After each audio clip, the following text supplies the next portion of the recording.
I can't imagine sitting there looking at a woman that has been nothing but a good friend to you, and honest to God, in your brain trying to do gymnastics to make sense of why you would throw away a relationship like that, a ride or die friend, why you would throw that away for a man that you've seen treat your friend like shit. This is the other part of it, which you see this a lot when people are like the other woman, and they know they're the other woman, and they expect the person that they are involved in this affair with to leave their girlfriend, leave their wife, and come date them and be loyal to them. And that's never how it fucking goes.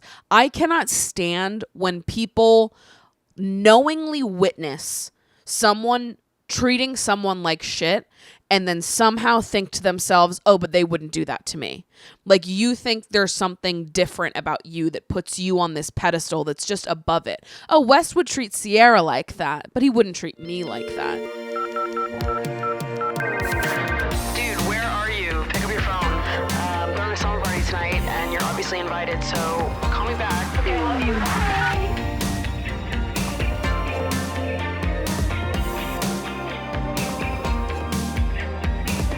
What's up, you guys, and welcome back to Emotionally Online, the weekly summer party for heart-to-hearts and hot gossip, hosted by yours truly, the one and only Maddie Drossbeck, who has come across an insane piece of information this week. I don't know if this is one of those things where I was out of the loop and everyone else already knew this or what is happening, but I stumbled across a piece of information while scrolling through the internet, as one does, that truly rocked my world, and I have not been able to stop thinking about it since. When I say the quote, two can keep a secret if one of them is dead, what do you think of?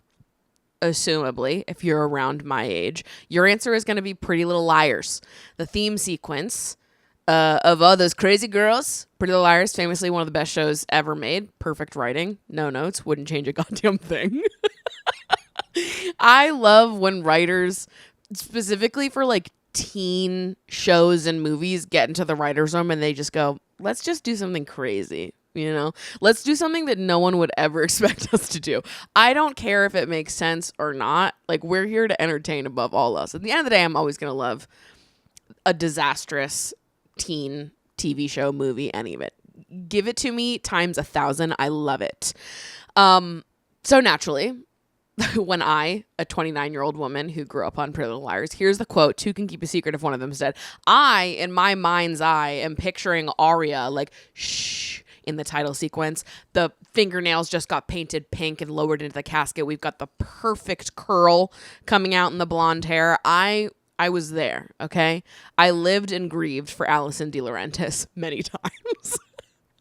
Tell me why someone said that was a Benjamin Franklin quote. Two can keep a secret if one of them is dead came from something Benjamin Franklin said. I did one quick Google search about this, and it appears that it's not the exact quote, but it basically is. It's like a twist on a Benjamin Franklin quote. That's fucking crazy to me. First of all, what was Benny getting up to? 1700s, he was doing something. He was queening out with all these other guys. Who the hell? Thomas Jefferson, George Washington, John Adams, James Madison even. God, kind of forgot about that guy. Did you guys ever have to do wax museum? This came to my mind the other day as well. Wax museum. We had to do it in like the 4th grade, where we had to pick a character to dress up as. And then it's honestly kind of an awesome concept. I want to be invited to somebody's wax museum. All the 4th graders would pick a celebrity or some famous person, historical figure to dress up as, and you would sit in the dark in a classroom, sit at all your desks in a circle, and they'd invite the parents in with a bunch of flashlights, and they would just walk up to any desk, shine the flashlight on the kid, and they'd like start their monologue or their speech. Kids picked all kinds of people, you know? We've got some people doing Oprah. We've got some people doing Barack Obama. We've got like a range of types of celebrities and historical figures in the room. I decided that I wanted to be James Madison in the 4th grade. Why? Why was a fourth grader wanting to be James Madison? Solely because I thought it was sick that a president's last name was my first name. That was it. I was like, I don't know nothing about that guy. All I know is his last name is Madison and my first name is Madison. So therefore, I'm going to dress up like him. So there I was in a dark fourth grade classroom in a fucking white wig and a button up something or other. Dressed up like an old fucking man as a bunch of parents walked around with flashlights. Imagine this. Oh God, I would have loved to be a parent. You go to your kid's wax museum, you shine a light on some little girl that decided to dress as James Madison as she gives a speech on everything that she as James Madison had accomplished during his. Do I remember any of it? No. I only remember that he got stuck in a bathtub, allegedly. That's the only goddamn thing I remember. Loving this concept though. Maybe we can find a way to bring wax museums into adulthood because I love the idea of all my friends dressing up as something and just teaching me about it when I shine a flashlight on them in the dark. I love that as an idea. So anyways, conclusion there is just that Benjamin Franklin was a freak. And there was something happening there. He was doing something deeply sinister and strange for him to cook up the phrase, two can keep a secret if one of them is dead, a la Alison de Laurentiis, okay? The spirit of Alison de Laurentiis compelled him. And there it was. And there we have it. Everything is connected. There's no such thing as a coincidence. Never forget that. In other, sinister news or things I've seen on the internet that I'm like, what is happening there? I have to talk about this. I talked about this briefly on the Patreon last week, but I've seen so much more of it since I started talking about it. And it was already pretty rampant that I'm like, I don't know what's happening right now. If it's one of those things that since I talked about it, now I'm just noticing more of it, or if my phone is listening to me or what's happening. But something that I see people do online that is irking me, has always irked me. This is not a new thing, but I hate when people use guilt as an engagement tactic or like a way to watch time bait your audience. For example, I see people do this a lot with like tarot and astrology shit, which I really don't like because you're preying on people's emotions. If someone's sitting watching a tarot or astrology video, you can assume that they're looking for some kind of guidance or clarity. They're going through something in their life that's making them sit down and watch this 1 to 3 minute long tarot TikTok. I cannot fucking stand when at the end of the video, they like throw in a threat at the end where they're like and share this post or you're going to have a horrible next week of your life. You're going to have the worst news of your whole life next week. There was a trend on Instagram this past month where people were reposting a bunch of photos and the prompt for it was 6 baby photos or bad May. Post 6 photos of yourself as a child or you're going to have a horrible month. I don't like that. I don't like guilt or fear-inducing engagement bait. I think it is morally wrong. And I people brought this up in my Patreon comments when I was talking about this, but they were like, I feel the same exact way. I have OCD, and those kinds of videos can be like incredibly distressing to me because all of a sudden I feel like I have a responsibility to repost this video or like it and share it or do whatever because like what if something bad does happen? And I felt the exact same way in the past. Like I have been distressed and perturbed by these posts. I watch your whole video. I'm like interested by what you have to say. And then at the very end, you're like and share this post or something bad's going to happen to you. Repost and send to 10 friends or you're going to have the worst day of your life. Like that to me, you're manifesting bad karma for yourself. I think something bad awaits you for doing things like that to people. I don't like the tactic of like growing your following or reaching a wider audience with a piece of content through threatening people, through digital blackmail. Like I don't really like that. I've also seen people do it, and this is what I saw this week, but I've seen people do it to talk about current events and politics, trying to get people to listen to the video by guilting them up front and being like, if you don't stop and listen to this video, then da da da da. If you care at all about X, you have to do this. Like, share, follow me. If you care at all, you will do those things. And like trying to make the audience member feel like they have to stay and listen to you or follow you, like, share, by guilting you right off the top, I don't fuck with that. I don't think that's an effective strategy for communicating anything or getting people to like trust your perspective.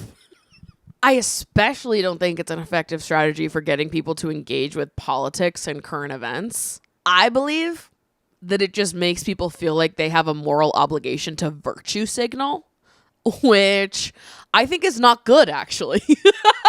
I actually don't think it's helpful to anyone at all. I get wanting to get people engaged and to care more about what's going on in the world around them. I think most of us want that. At least most of us here in this space want that. I don't know that basically holding viewers at gunpoint, being like, you have to listen and like and share and follow, and if you don't, you're a bad person, or you believe something bad if you don't.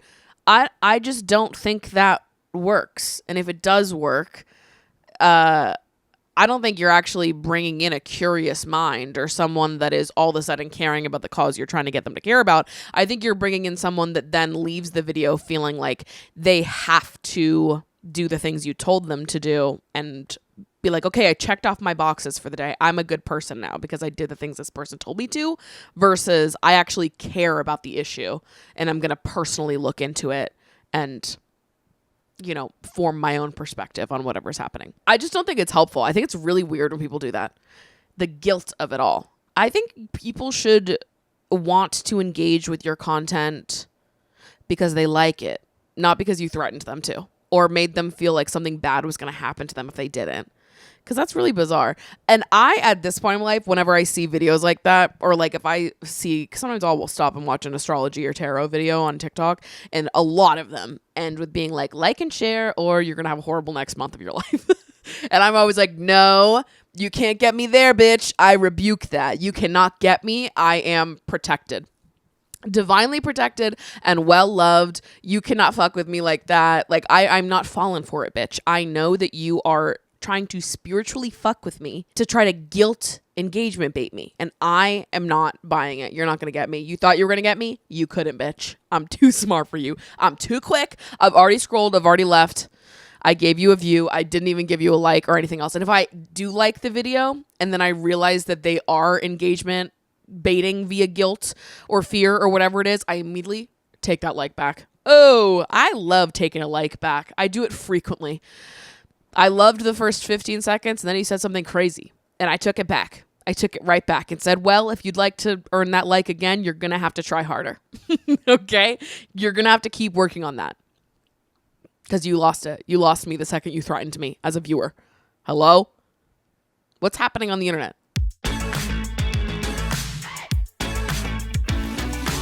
I am filming this podcast episode on Wednesday, May 27th, which means that last night was the airing of part 1 of the Summer House reunion. Now, before any of my non-Summer House watchers fast forward through this part of the show, I invite you to stay because I think what's happening here, this drama, brings up a lot of interesting conversation topics, and you don't even have to watch the show in order to engage with this because guess what? I've done the watching for you and I will catch you up to speed with all of the important players and dynamics in the mix here. I only recently watched Summer House. Obviously, this drama started to break in like February, March, end of March was when, the statement from Amanda and West came out and things really started to blow up. So on April 1st, I took it upon myself to watch all 10 seasons of Summer House and all 3 seasons of Winter House to catch up on all of the lore and the history of the drama before the start of the reunion. It took me approximately 47 days. I'm very proud of what I accomplished. If you do the math on that, it's about 3 episodes per day that I had to watch. Again, I wasn't tracking any of this. I was just trying to do it as quickly as possible. It took me 47 days, about 3 episodes a day. So that's what I've been doing. Okay, I have not watched a single goddamn movie in the last 2 months. Before I get into all of my thoughts, because trust, I have many of them, and we're only at part 1 of the reunion. Parts 2 and 3 still have to air, so can't wait to hear more as time goes on and to have more of a clear picture of what the official timeline of everything happening was. But for those of you that are out of the loop, that don't know the Summer House drama, here is the gist of it. Summer House is, of course, a show about a bunch of New Yorkers that rent a summer house in the Hamptons every summer together. The show documents every weekend of the summer, basically. There are friendships, relationships. There's been marriages that have happened. There's been divorces. There's been a lot of, dating, intermingling, friendship fallouts, yada, yada, all of it. Two of our main players here, Kyle Cook and Amanda Batula.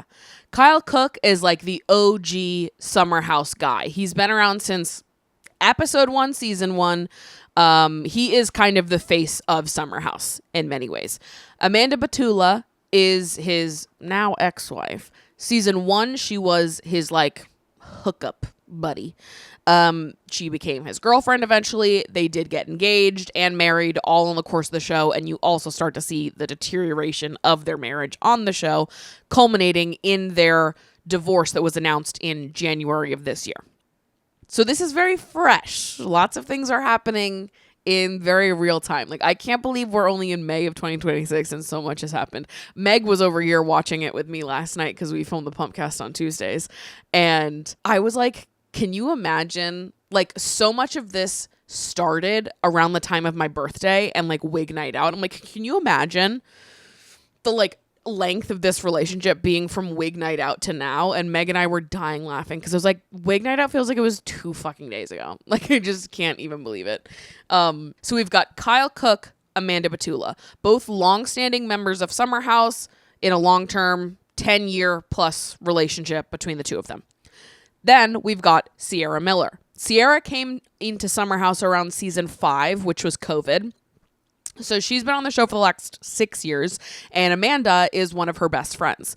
She and Amanda have been very close over the years. Sierra has been an incredible friend to Amanda, specifically in the most recent seasons as Amanda's relationship with Kyle is falling apart. We watched Sierra give Amanda a ton of advice throughout the course of season 10, where she was basically sitting down with her if you want to end this, if you want to leave this marriage, you fucking let me know, and I will be over at your apartment tomorrow. We will pack your bags. We will get your shit in boxes in a matter of hours. You can come stay at my apartment. We will figure it out. You say the word and I'm there. Sierra was a down ass bitch for Amanda from day dot. I've loved Sierra the whole time that she was on the show. I guess I'll give you my back opinion on these people. Even before the drama, I've never been a Kyle fan. Mostly because I hate the way this man behaves in relationships. I just think that he is a total menace. He's a cheater. The way he treated Amanda, I never liked. So there was part of me that felt bad for Amanda because I thought that her boyfriend / husband / now ex-husband was just a big fat fucking loser. But I also didn't find myself really loving Amanda because she struck me as the type of person from season 1, episode 1, that would self-abandon in pursuit of a man's approval and attention, which I find it really hard to love someone where that's their whole MO. The way that Kyle treated Amanda in season 1, when she was just a side piece that he called to hook up every now and then, it was a hard watch because from the start, you see Amanda accept a certain kind of treatment and indifference from Kyle. And as the seasons go on, it becomes clear that she basically is just the girl that stuck around and put up with Kyle's behavior long enough to win the guy. He's no goddamn prize. And she put up with entirely too much and excused way too much of his behavior. The guy is a walking red flag. So there's a part of me that always was oh God, this is horrible. Kyle is so awful. I feel bad for Amanda. But it reaches a point where I stopped feeling bad because it became so clear that she was dedicated to abandoning herself. And there's only so much you can do for people like that. If you want to date the biggest loser in the world and forgive him every time he cheats on you and stick around through all of the various glaring red flags that were obvious from day one, still choose to marry him. In the lead up to their marriage, there were so many signs from the universe, from their friends, family, everyone. Nobody wanted them to get married. And when they finally did get married, like literally a month before the wedding, their whole relationship is falling apart. And Paige, who is not on Summer House anymore, you might know her from Giggly Squad, Paige DeSorbo, but Paige was sitting down with Amanda like a month before her wedding being like, it is easier to call off a wedding now than years down the line realize that you hate the person that you are married to. Like, this has been an infuriating relationship to watch on my TV because they've so obviously been wrong for each other from day one. But Kyle is who Kyle is, and Amanda chooses to completely self-abandon, to mold herself to being his dream girl, which I find to be a really hard watch. Then we have Sierra, who is very different from Amanda and Kyle for all of the previously stated reasons and so much more. For one, Sierra is the first Black woman that's ever been a part of the main cast on Summer House. Now, I have no idea what the Summer House audience's initial opinion of Sierra was, but based on my own reaction to her, I would assume that she was well loved in these early seasons and now. I knew Sierra through The Traitors before Summer House because obviously I watched the season of The Traitors that she was on. And I loved her on The Traitors.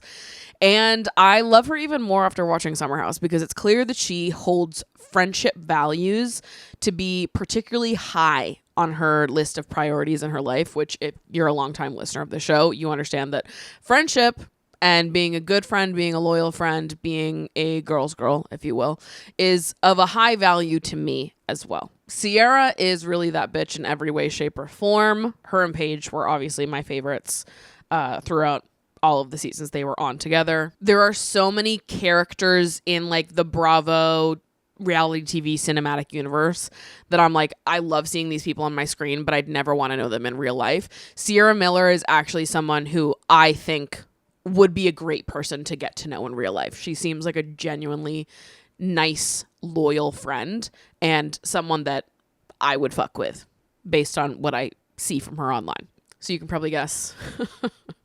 You can probably guess whose side I'm going to take in all this. Even before knowing about all the drama, this is where I'm coming from. Last player in all of this, West Wilson. West is a newer addition to the cast. He came in on season 8. He's kind of like your classic fratty looking fuckboy. No other way to put him. He and Sierra are involved all throughout season 8 and into the fall and winter after that season. Season 9, they are not seeing each other. They kind of have this massive falling out. West went to the press between season 8 and season 9 and just was a major fucking douchebag loser about everything. Something I actually really appreciated about the rest of the cast, sans West, in Summer House, was how they never downplayed the significance of Sierra and West's relationship, or at least the women didn't. I can't speak for the men.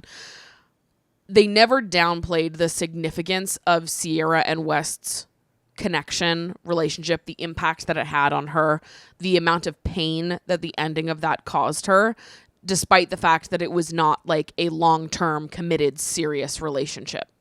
They never, downplayed it or were like, you can't feel the way you feel because the relationship wasn't like this or it wasn't like that or, whatever. And I see people online throughout this whole thing being like, oh, well, Sierra and West were never even like official the way that you would expect it to be for her to have like a monopoly on who gets to date him in the future. I think those people are actually fucking idiots. And like the idea that the only way to represent having a significant and like altering relationship with someone is to have a very like traditional, marked and labeled romantic relationship with someone for X amount of time. I just think that's really weird. That's a weird way to view it. And it's obviously not something that I agree with. I don't think that labels are the things that make something deep and significant and important to you. Anyways, West is kind of he does give Tom Schwartz energy, where he is kind of pathetic and he kind of flies under the radar. He's not like outwardly a raging asshole in the way that Kyle is. So you kind of don't spot him at first because he's more sly about the ways that he's strange and severely non-committal and just like a player. And now I went on a rant about this on the Patreon last week as well, but I realized that I know one of West's friends, and let me just confirm the company that he keeps, also not too good.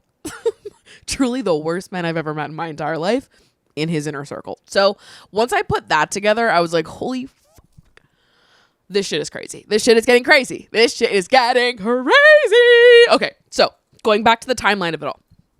And the timeline is like highly contested and we don't really have the clear image of what the official timeline is yet. But this is sort of just like the general public one that we're operating off of right now. So Amanda and Kyle announced their divorce in January. Late February, early March, I think it was actually on my birthday, March 5th.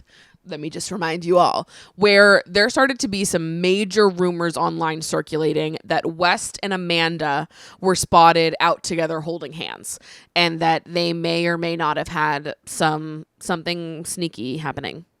Oh, also, to catch us up to season 10, the most recent season that is currently airing but filmed last summer, Sierra and West were trying to build a friendship throughout most of the season, and then towards the end, on like literally the last weekend, they do end up making out, and it was sort of unclear how things were going to progress there, if they were going to circle the block on that or what was going on. But that's how the season ends.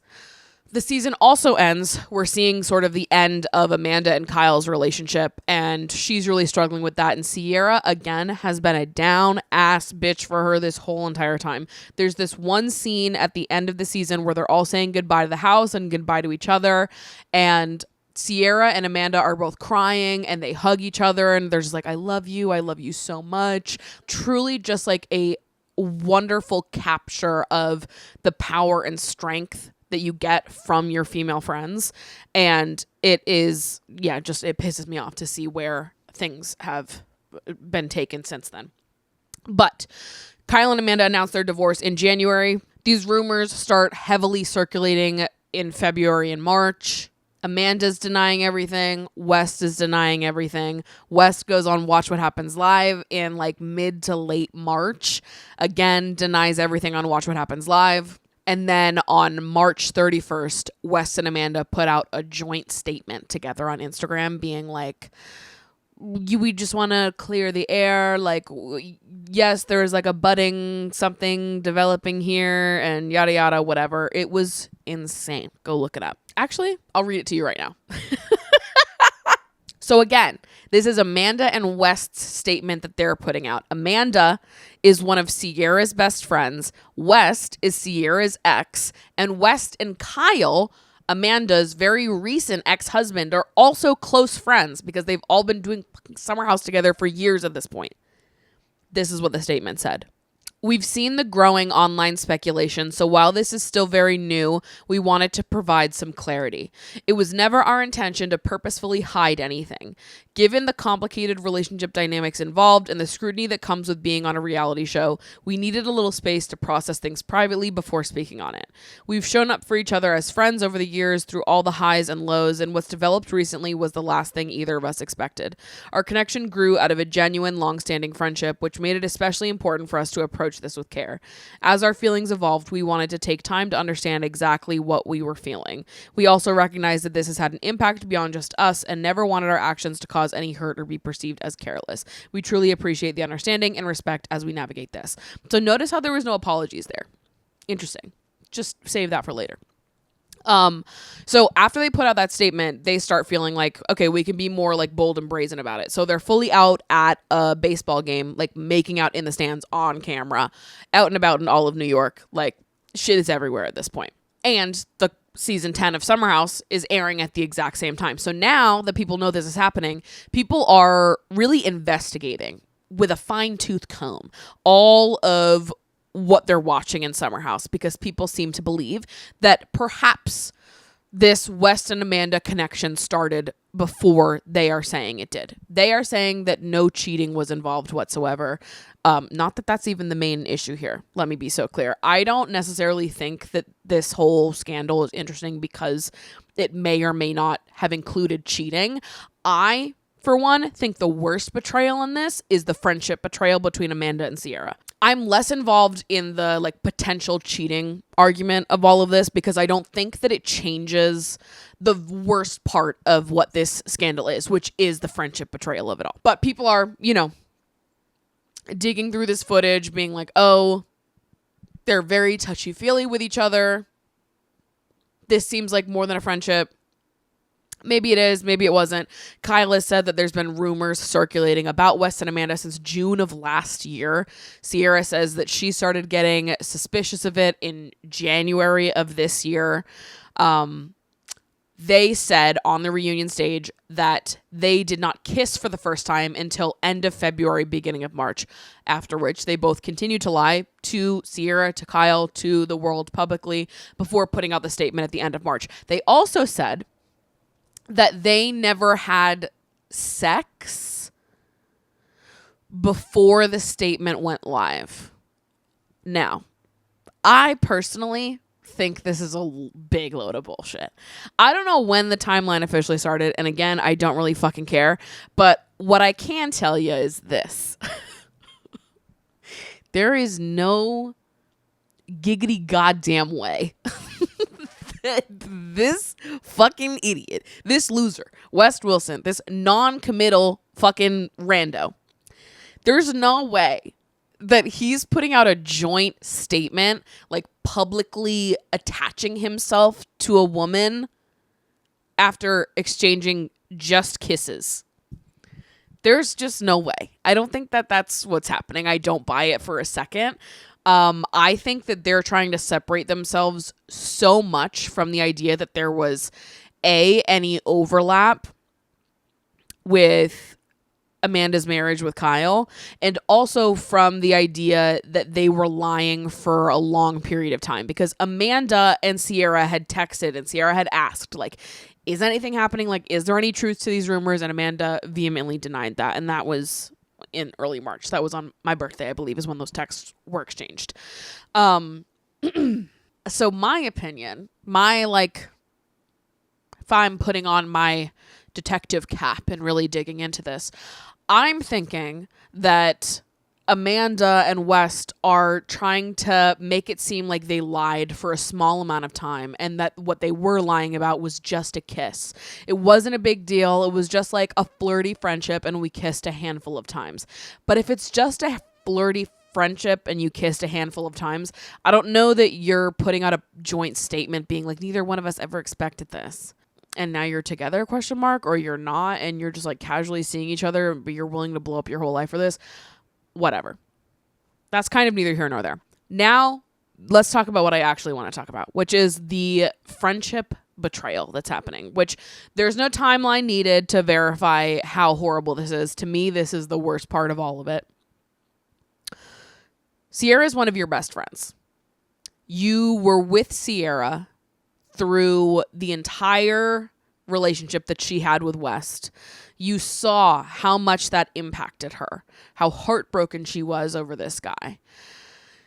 You saw them vaguely reconnect and start to feel comfortable together again at the end of season 10. I just saw a preview for next week's episode of In the City, which is like the spin-off of Summer House that they're now starting. They're on season 1 now, but it was filmed in the fall after season 10 of Summer House. And there was a clip from next week's episode where it's Amanda, Sierra, and West all like out to eat at a picnic table somewhere holding hands, being like, oh my God, isn't this so great? The three of us can hang out. Amanda knows all the ways that West has hurt Sierra, all the history that they have together, the lengths that she has gone to try to move forward to protect and preserve the like group vibe of the Summer House. She knows all of that because they're good friends. And Sierra was a really good and present friend to her throughout the deterioration of her own marriage. Truly like a ride or die friend. And that was obvious on the show. And at the reunion, Amanda's defense for choosing to go after one of her friend's exes, and not just any ex, an ex that was like pretty emotionally significant and in recent history in the last 2 years. And again, Amanda just got divorced no more than 5 months ago. And at the reunion, Amanda's defense for this is to be like, oh, like, I couldn't help it. You can't help who you have feelings for. Like, I didn't expect it. It just happened. And, like, you can't control it. And thank God for Lindsay Hubbard, because Lindsay immediately was like, yes, you fucking can. Yes, you fucking can. Like, we are in our 30s. We are fully grown adults. Yes, it is totally possible and expected when you were a grown adult person, if you catch yourself developing feelings for your friends, one of your best friends, ex-boyfriends, and your ex-husband's friends, that you should probably just shut that shit down. Yes, that is how most adults would approach that, and that's how you should approach that if you really care about your fucking friend, or have any respect for your ex-husband as well. Not that I even care about defending Kyle at all, but obviously he plays a role in this as well. I can't imagine sitting there looking at a woman that has been nothing but a good friend to you, and honest to God, in your brain trying to do gymnastics to make sense of why you would throw away a relationship like that. A ride or die friend. Why you would throw that away for a man that you've seen treat your friend like shit. This is the other part of it, which you see this a lot when people are like the other woman, and they know they're the other woman, and they expect the person that they are involved in this affair with to leave their girlfriend, leave their wife, and come date them and be loyal to them. And that's never how it fucking goes. I cannot stand when people knowingly witness someone treating someone like shit and then somehow think to themselves, oh, but they wouldn't do that to me. Like, you think there's something different about you that puts you on this pedestal that's just above it. Oh, Wes would treat Sierra like that, but he wouldn't treat me like that. And it's really hard not to see all of this and not acknowledge the role that race plays in this conversation, specifically which women West chooses to publicly claim versus which ones he doesn't. Because additionally, at this reunion, this was crazy, it was revealed that the other part of this is that while all of this is happening, West apparently had a girlfriend. I believe they said her name was Mia, and she was actually mentioned on West's episode of Watch What Happens Live that he did in like mid to late March, because he was wearing a tie that she had made him. When this was brought up on the reunion, West was like, oh, I mean, like, we were seeing each other, like, loosely, but, like, that's all it was. And everyone else in the room was like, that's not what we heard. We heard that you guys were exclusive, that you were exclusively dating this woman. And then all of a sudden, a week later, after denying it to everyone, denying it to all of us, denying it to her, denying, you come out and you put a joint statement out with Amanda, like the two of you are, like, locked in with each other. So as if there isn't enough mess going on, there's actually another woman involved in this whole thing that has also been wronged by West, who he sits there publicly being like, oh, well, like, it wasn't even serious. Like, it wasn't even that serious to me, which is the same thing that he did to Sierra, where he was like, oh, well, it's clear that, like, she just took things a lot more seriously than I did. And, like, I get it. Like, she can't be casual the way that I can. But, like, it was always just casual to me. I cannot fucking stand the bastardization and absolute crutch the word casual has become in dating, in terms of just allowing people to justify treating people as disposable in their lives. Sierra came into your life. You used her as an emotional crutch. You poured into her. You let her believe that something was being built there. You made out with her. You slept with her. You confided in her. She confided in you. You built a whole emotional relationship with this woman, and then you have the audacity, nerve, and gall to be like, oh, but it was like casual to me. It was never that serious to me. Yeah, sorry. I know that we're like best friends and we hook up and make out and like share a really deep emotional connection, but like you're not my girlfriend. So what? What the fuck are we doing? That's not casual. Hey, quick thing. That's not fucking casual. There's nothing casual about that. All you're doing is cosplaying a relationship while finding your way out, finding your get out of jail free card so that you can put your hands up and skirt out of responsibility the second that you very clearly disrespect someone. You're like, oh, well, I wasn't required to be XYZ because I'm not your boyfriend. Actually, yes, you do owe people that you're intimate with, emotionally or physically, respect, regardless of what the label on that relationship is. I don't believe a label changes a goddamn thing. And he also made some comment at the reunion about how he and Sierra's relationship was always more emotional than it was physical, and like in the fall they didn't hook up or whatever, and using that as some kind of explanation for why it actually wasn't a big deal, even though we saw them kiss in the last episode of Summer House of this season. Like, oh, it's actually not a big deal that I did this because like Sierra and I, like, she might have slept over at my apartment a couple times, but like it was always more of an emotional connection. And listen, I'm not the biggest Lindsay Hubbard fan, but thank God for her, because she was over there on her side of the couch being like, hey, so West, what holds more weight, a deeply intense emotional connection or a sexual connection? What's like more serious versus more casual? Walked him right into a corner. He's like, I guess the emotional one. Said all of 15 words during this reunion, by the way. I can't stand this motherfucker.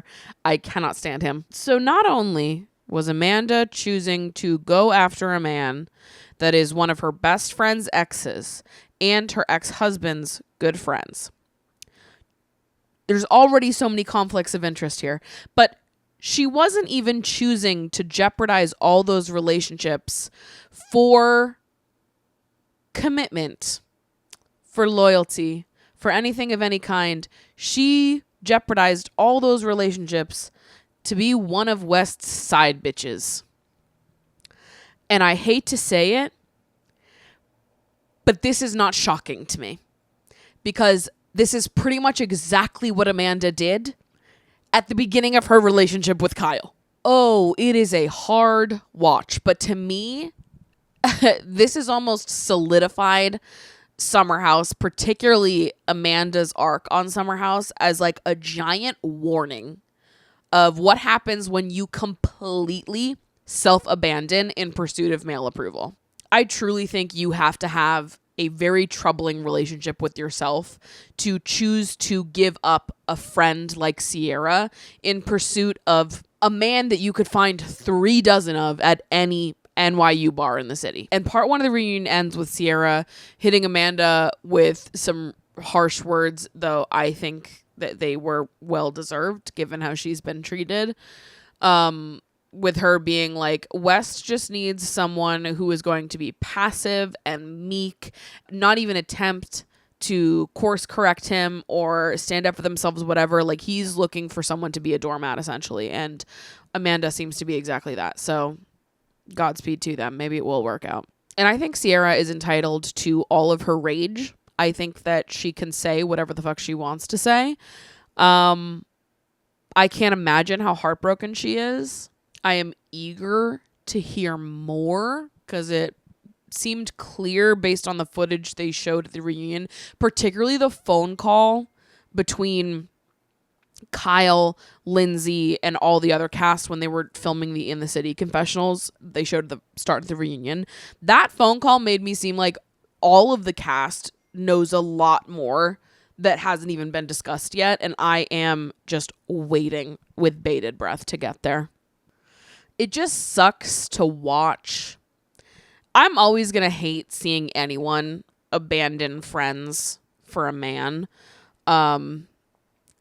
Especially when he is someone who's been a proven loser to one of your friends. Like, there's just so many layers of like, why? It's always going to be upsetting to me. But I think part 1 of this reunion was particularly upsetting because West and Amanda came in rolling their eyes, not being particularly receptive to anyone not very apologetic for what's happened. Like, I think that there's room for people to fuck up and then apologize and move forward differently. That's obviously not the route they chose to take with this reunion. I think Amanda has completely lost her friendship with Sierra after all of this, and it's just like, what a shame. All of this for what? You really think he's going to treat you differently? It's hard to watch because it's like, this was kind of the same thing that happened with Kyle in a way, where I felt like all of season 1 and season 2 was just Amanda basically being the only woman that stuck around long enough to like wrangle Kyle into a relationship. She stuck around and put up with so much bullshit, shrunk herself into something so small and manageable that finally she got what she wanted, which was a relationship with Kyle. But at what cost? Because look how that progressed. He never became the man that she wanted him to be. He never stopped partying, staying out late, drinking. He never became more of an adult, less of a menace. He was the same person he always was from the start to the finish of that relationship. And you would think, since she just got out of that kind of marriage, that she would have learned something and that she wouldn't be looking to go into another kind of non-exclusive relationship with a man who clearly does not give a single solitary fuck about committing himself to a woman and being loyal. And she's going to sit there and nod her head as he's talking about the other woman he was seeing at the time. Like, she was like, oh yeah, and it was fine with it. And I was cool with that. I was fine with sacrificing all of these relationships that truly meant something to me just to like make out with my friend's ex. What's the point? There are sincerely thousands of other men that you could have dated in New York City, and you picked the one that you weren't supposed to have. I can't fathom it. It makes no fucking sense to me. I'll never understand people like this. People who prioritize men and relationships with men over their friendships with other women. I can't wrap my brain around it. I never will, and thank fucking God I never will. I've always been someone that valued friendship above literally all else. I will be this way for the rest of my life. And truly, it's miserable to be friends with people who aren't. It's miserable to be friends with people who are like friends second to the men I'm dating. Always. Oh my God. It's not fun to be around. So do I personally think this is going to end well? No. I unfortunately think that it kind of seems like Amanda has to circle the block on this lesson and learn it again. And I hope that she does. But it sucks that, yeah, so many relationships are being just completely destroyed in the process. I don't know if and how Summer House continues after this. Like, it kind of is, it's not similar to Scandival in many ways, but it is similar in like the gravity and like how it's fucking up the house dynamics. I do think that a lot of them still have more like root friendships with each other outside of the people involved in all of this. So maybe they can survive it. Like I think Vanderpump, not only was Scandival happening, but all of them hated each other for separate reasons. So I think it kind of fell apart for more than just the Scandival of it all. Here's the last thing I'm going to say about this though. I don't agree with the internet's commitment to flattening these stories and making them so that there is never any possibility for true redemption and like evolution. Now, obviously, we're not there. This is all happening real time. But some people need a reminder that reality TV is here for our entertainment. Yes, these people are opting in to showing us parts of their lives. Comment on it. Giggle about it, share your opinions on the types of relationship dynamics and problems that they bring to the surface. That's why I love reality TV, because I love being able to comment on this stuff, because really what it turns into is like, we just had a big conversation about loyalty in friendship and what that means, and what it means to self-abandon when you date, and accepting the bare minimum, ignoring red flags, like where that gets us. We have a big conversation about this through the lens of Summer House. It's very entertaining. I love doing this. Obviously, we do the Pumpcast now. That's what the entirety of the Pumpcast is. It's talking about various conflicts, relationship dynamics, potential situations through the lens of people on reality TV. It's a great mode of commentary. I love listening to people talk about it. I love talking about it myself. I think people should talk about it. That's what entertainment is for. Agree, disagree, support, don't support, have your opinions, be loud about them. I love all of it, clearly. What I think is weird is people who choose to go to the social media platforms of these people and leave weird comments. If you have something to say about this situation, if you have something to say about the Kyle, Amanda, West, Sierra of it all, don't be doing nothing from an anonymous account. And don't be doing anything directly to these people. Go talk about it on your own pages. Go tweet about it. Go write about it on Substack. Do whatever you need to do wherever your medium is. Go make a TikTok video, whatever it is. Do not be in these people's comment sections writing insane shit. That's weird. I even thought it was weird the way people reacted to like Paige DeSorbo, for example, who was a former member of Summer House and a really close friend to Amanda. She was one of Amanda's bridesmaids in her wedding. And when all of this stuff broke, Paige is obviously also a really good friend to Sierra. So she was kind of someone who had relationships to both of the women that are involved here. And you had people bombarding Paige with comments on her page being like, I can't believe you haven't spoken up about this yet. Like, da-da-da-da-da. Like, I can't believe you haven't publicly said anything. Like, you are da-da-da-da-da. All these mean adjectives because you haven't said anything publicly. As if it's like something that Paige would have to make a public statement about. I think that's fucking crazy. These are her actual friends. Her actual real life friends. She is obviously having conversations behind the scenes about this. And I think she should. I think that she should obviously talk to fucking Sierra about it, see what she needs. And I also think that she should talk to Amanda, because my belief in situations like this, person to person, if Amanda was my friend and my friend did this, I would think it was part of my job as a friend to like wake them up a little bit and be like, all this for him? Hello? Like, you have to navigate that with your friend on your own. But people who are like, I need you to make a public statement in support of Sierra right now, which I can assume based on everything I know about Paige, having watched the show and listened to her podcast, where she's going to fall on the matter.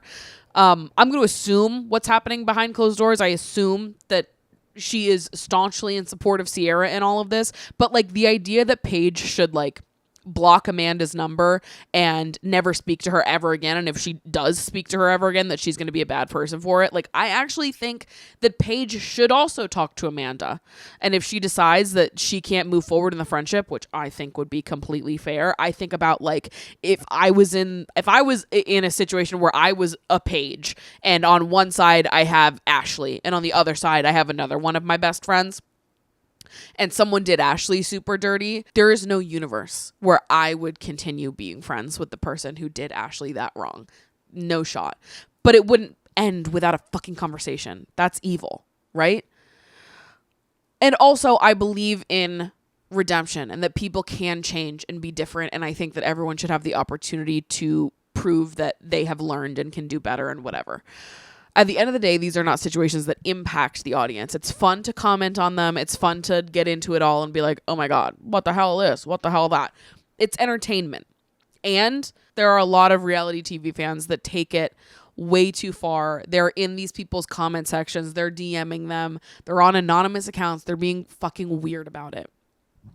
Comment on the material in a normal way on your own accounts, not directly speaking to these people, okay? Mind your business. It's not for you to like crack the gavel on someone like Paige DeSorbo, be like, where is your statement? Like, Paige doesn't need to put out a fucking statement. These are her real life friends. Don't be weird. Do not be fucking weird. So anyways, that's the Summer House of it all for now. I can't believe we get 2 more parts of this reunion. I'll probably mention a little something after the part 3 of the reunion because I've been enthralled by all of this. I love reality TV. I love being able to witness and examine the human experience through reality TV. It's truly so much fun. Anybody who thinks that reality TV isn't like a completely intellectual form of media is ridiculous. Because like that's why it's not only is it just entertaining for like the drama of it all, but it's like we get to have so many interesting conversations through observing these relationship dynamics. And that is what's so exciting and interesting to me personally. Just be fucking normal about it. Do it on your own account. Get out those fucking DMs. That's my take on that.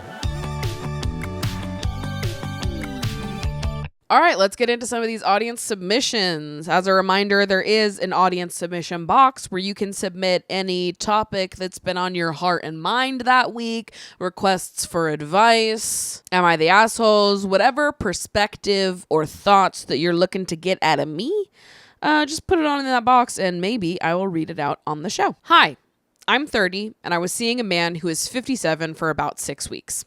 He made me feel really, really loved and special up until a week ago, his wife of 20 years caught us at their regular hotel. I've been all over the place in my head. I trusted him, so I've told him basically everything about my life, from past relationships to my finances. I am so shocked about all of this still, so I've been playing golf and fishing with him over the week because it just makes me feel happy to be doing things with him, even though he did us dirty. However, I am saying some nasty things to him, and he doesn't seem to mind, and tries to reassure that we will be okay and happy again.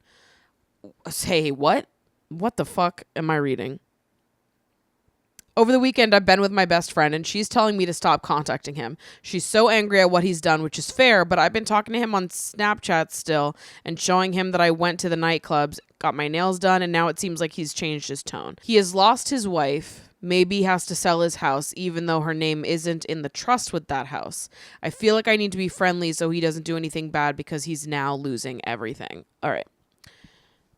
You might not like what I'm about to say. Honestly, you're really brave for putting this in the box. Because I'm about to rip you one. I'm about to rip you one, sister, because what the hell did I just read with my own 2 eyes?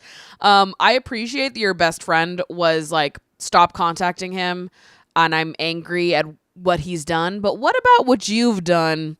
Can we talk about that? Because I am as anti-cheating as I am, as like fuck the cheater itself I'm also fuck the other woman when she appears to know exactly what's going on. Other woman unknowingly, no fault. You didn't fucking know. When you know better, you have to do better. I can't tell if you knew before the reveal or not. If you're meeting up at hotels, I would assume that maybe you had an inkling. But at the very least, you know now. You know now that he's a cheater, that he had a wife the whole time that you were the other woman, and you were still maintaining your connection with him because you think you're different. You're continuing to hang out with him, going golfing and fishing, which, by the way, sounds horrible. Even though he did us dirty. Baby, there is no us. There is no us. There was never any us. That is a married man. He had a wife. You are the other woman. You are the side chick. Do you think he won't do this to you too? I don't know how to tell you this. You've known this man for a month and a half. You don't know him that well. That's basically a stranger. And we are agreeing to continue dating a married man because why? And then at the very end, we feel bad. He's losing his wife and his house, and I'm just like worried about him. He made those choices. This is a 57-year-old fucking grown adult man. Yeah, when you cheat on your wife, she leaves you. When you cheat on your wife, she leaves you, and maybe you do also lose the house that you share together, because that's what happens when you lie to people and betray people and break promises that you've made. Actions have consequences. Let him get his. He ordered this. He's literally getting exactly what he ordered. Play stupid games, win stupid prizes. I don't feel bad for him. You shouldn't either. And you need to wake up a little bit with peace and love, okay? Thank you for being here. And also, what is going on? Because we can't be knowingly engaging with married men and then when we find out having any other reaction other than fuck you and fuck this, because she deserves better than that and so the fuck do I. I cannot fathom why anyone would have a different reaction to learning that you've been seeing a married man. You should be crying. You should be heartbroken about this. You should feel really bad and guilty about what's going on and the kind of hurt you've caused that other woman. But instead, you're concerned about going golfing and fishing with this loser and comforting him through his own fucking... Stop. He's 57. You're 30. He knows better, and so do you. Knock it off. That's my advice. With peace and love. With peace and love. Okay? Woo! Hi, Maddie. I love the pod so much. My question is, how do I bring up fat phobia to a group of skinny women? For context, I moved in with my boyfriend in a new state about 1.5 years ago. My boyfriend and all of his new friends are fit and skinny. I am the only plus-size person in the group. I was at a girls' night, and one of the women started crying, saying she looked obese and so fat in all the camping pictures from that weekend. My boyfriend and I weren't at the camping trip because we were out of the state, and I felt bad for her and wanted to be understanding of body confidence issues, but also I'm easily 4 times larger than this woman, so it felt like, if you feel like this about yourself, what do you think about me? Anytime weight or body image comes up, the women all say how much they struggle with being fat, and I never know what to say. Any advice would help. My response to this really depends on, like, the character of the people we're talking about, because here's what I'll say. I think that everybody, thin, fat, whatever you look like, everybody has some level of fat phobia to confront within themselves. There is always more work to be done. That said, I don't feel particularly encouraged at the self-awareness or like spatial group awareness capacity of thin people who complain about being fat in front of a fat person. I don't personally fuck with that. I've always found that to be kind of strange and to me seems to indicate a level of awareness on the topic that is like pretty severely behind what I would expect for someone of my age. I don't know how old you are, but I think that in navigating friendships with people who have poor body image for whatever reason, I can talk all the live long day about my experience and like share with my friends that don't understand the fat experience what it is like to be fat. I have had to gently correct people in the past when they have said things that rubbed me the wrong way or just wasn't particularly hitting. Sometimes people mean well. And I think I had a lot more grace for this when I was younger. I think now, being almost 30, I really don't have any time for like a thin person that's going to come to me and complain about being fat. I think that's like rude.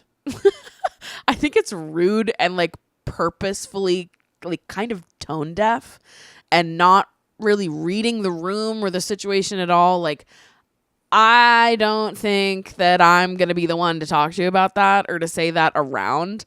I think it's really inappropriate. And I, at this point, am more concerned about making sure that I'm in safe spaces and around people that support and love me. And I don't really feel like having to teach everyone in my life how to respect me. I kind of just want to be friends with people who get it. And so while I think there is room for educating people on the fat experience and calling out fat phobia where necessary, to me it's like it's a spectrum. What you described to me seems like, I mean, again, I don't know how old you are. Maybe you're early 20s, in which case I'd feel differently. But if you're around my age and your friends are having these conversations, in my head, I'd be like, we are just way too old to be talking about our bodies like that. And I would feel like it was difficult to be friends with people like that for sure. I really don't think it should be the job of fat individuals to have to like fight to mold everyone in their life to be more respectful and considerate towards them. It's really not hard.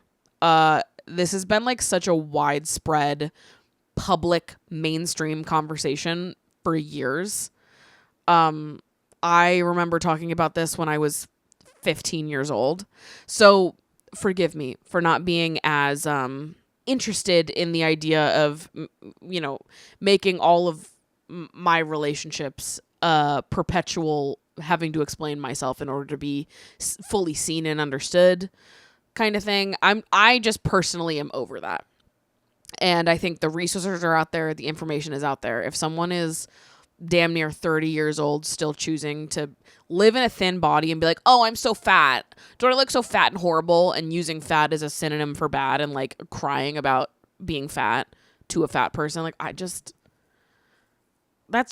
it's beneath me at this point. And it's kind of above my pay grade, You'd have to pay me a lot of money to put up with all of that. But let me assume a different perspective. Let me assume that maybe you are a decade younger than me. Maybe it's not everyone that says things like that or acts that way. And you have some people who are more respectful and understanding towards you and seem to already have like a desire to understand the fat perspective and to have some type of consideration about you in these conversations.